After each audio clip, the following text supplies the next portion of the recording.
Welcome to Trivia Viral.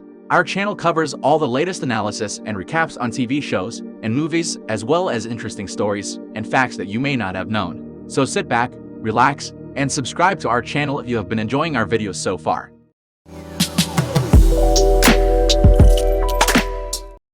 A biomedical engineer is a mission specialist on her first space shuttle mission. She is on a spacewalk to repair a panel on the shuttle. Across from her is a veteran astronaut who is commanding his final expedition. Suddenly, Mission Control tells them to abort the spacewalk and return to the shuttle. They tell them that debris from a foreign missile strike on a satellite that is defunct has caused a chain reaction, destroying other satellites. Also, there is a huge debris field headed right at them. Suddenly, the engineer and veteran lost contact with Mission Control. Some high-speed debris hits the shuttle and sends it spinning wildly with the engineer at the end of the boom arm. When a piece of debris falls from the shuttle, the engineer is forced to release the strap that ties her to the robot arm. She is thrown far from the ship. The engineer panics and attempts to contact the control room or the veteran. This video is sponsored by QD. QD is Asia's largest platform for students, tutors, and coaches to match up for lessons. Sign up at QD today.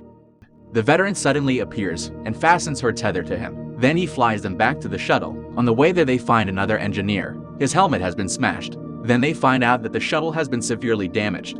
The inside of the space shuttle has been completely ripped open by debris, and the rest of the crew has also been caught in the damage.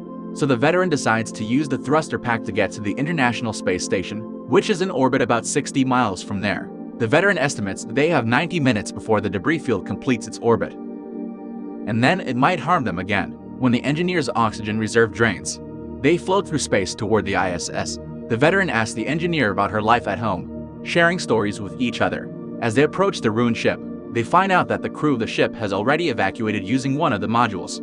The parachute had also been accidentally deployed, rendering it useless to return to Earth. The veteran says that it can be used to go to a nearby Chinese space station to retrieve a second module that could help them return to Earth. The two try to grab onto the station as they zoom past.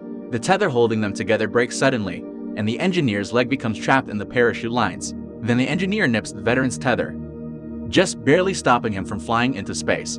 When the veteran realizes that he is going to take both of them away, over the engineer's protests, he detaches himself so that the engineer can continue to survive. The tension in the lines pulls her backward toward the ISS. As the veteran floats away, he radios her with more instructions on how to get to the Chinese space station. He encourages her to continue to survive. Then the engineer enters the ISS through a windlock, and then gets out of her spacesuit. An alarm suddenly alerts her to a fire. She makes her way to that module and tries to put the fire out, but is temporarily stunned when the force of the extinguisher thrusts her backward into the bulkhead. She closes the hatch and pulls in the fire extinguisher at the last moment, just as the fire is closing in. When she separates from the ISS, she finds that the parachute lines are entangled in the station's rigging. She then enters the spacecraft, removing all the cables when the debris field completes its orbit. The space station is destroyed. The engineer enters the spacecraft again. She fires the thrusters, but the fuel gauge is wrong and the tanks are empty. The engineer knows that she is stranded and she is sure that she is doomed.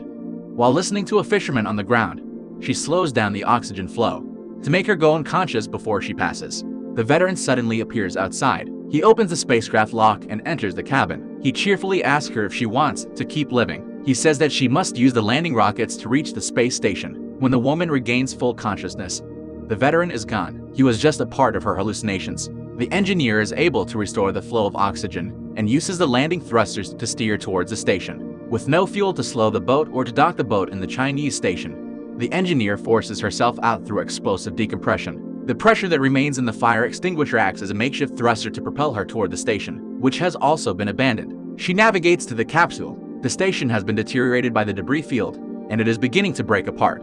In the end, the engineer is unable to separate the capsule from the space station. She accepts her fate. As the space station starts to break apart, the capsule breaks away from the station. She fires the device that separates the capsule from the spacecraft. As the capsule falls toward the Earth, it goes through the atmosphere. The radio crackles with traffic from the mission control, who are following the capsule. They tell her that rescue workers are on their way.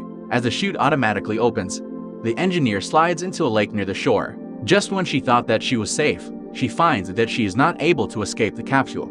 The capsule sinks to the bottom with her inside. The engineer finds a bubble of air and escapes. She sheds her spacesuit and swims up. On the surface, she takes a few shaky steps. What are your thoughts about this story? Let us know in the comments section below. Subscribe if you would like to see more similar videos, and give us a thumbs up to get more recommendations of our videos.